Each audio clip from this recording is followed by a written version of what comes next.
Have you ever found yourself in a relentless pursuit of the next thrill? The fancier outfit, the latest smartphone, the tastiest dessert?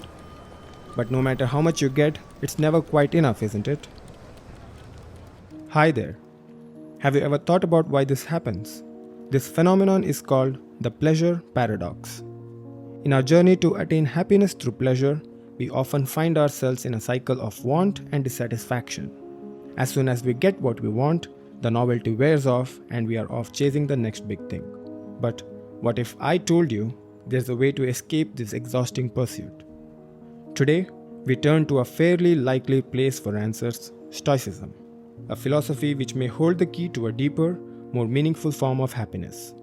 Together, we'll learn how to enjoy life's pleasures without becoming a slave to them and find sustainable, fulfilling happiness.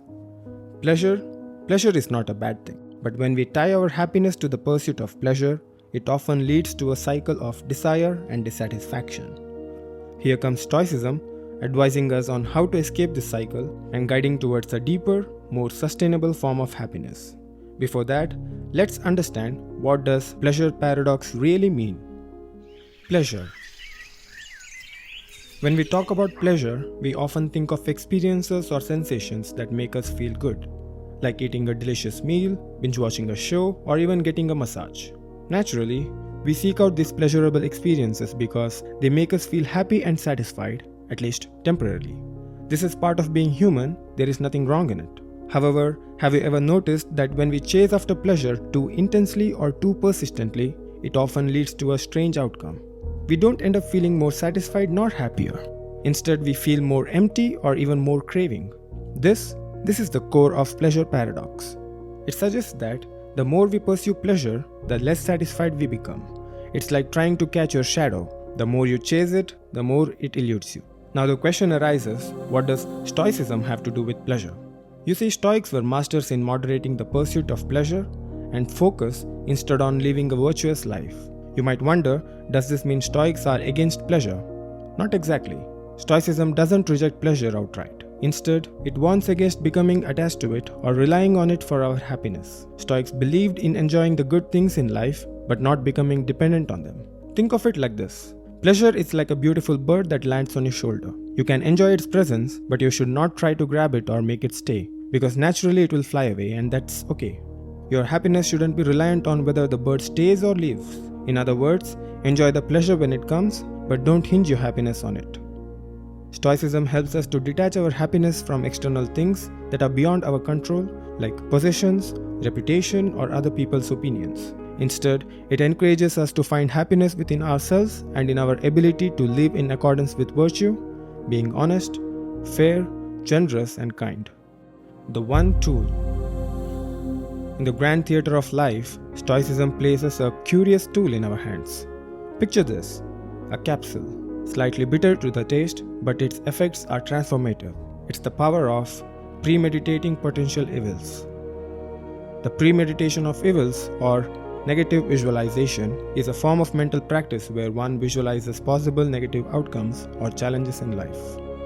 This might seem pessimistic, but in fact, it's a powerful way to build resilience. By mentally practicing difficult situations, we can better prepare ourselves to face them and reduce the impact they have on us when they do occur. Therefore, Stoicism not only helps us to understand the nature of pleasure and its pitfalls, but also equips us with the mental fortitude to withstand setbacks and seek satisfaction in our actions and attitudes rather than transient pleasures. Practicing Stoic principles helps us prioritize long-term fulfillment over immediate but fleeting pleasures. To truly grasp this point, we need to first understand the distinction between immediate pleasures and long-term fulfillment. Immediate pleasures are usually short-lived, often leading to a cycle of craving and temporary satisfaction.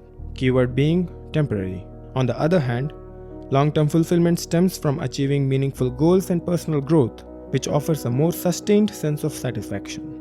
Stoicism, with its focus on virtue, self-control, and wisdom, encourages us to seek this kind of long-term fulfillment. It teaches us to look beyond immediate gratification and make choices that align with our deeper values and long-term goals.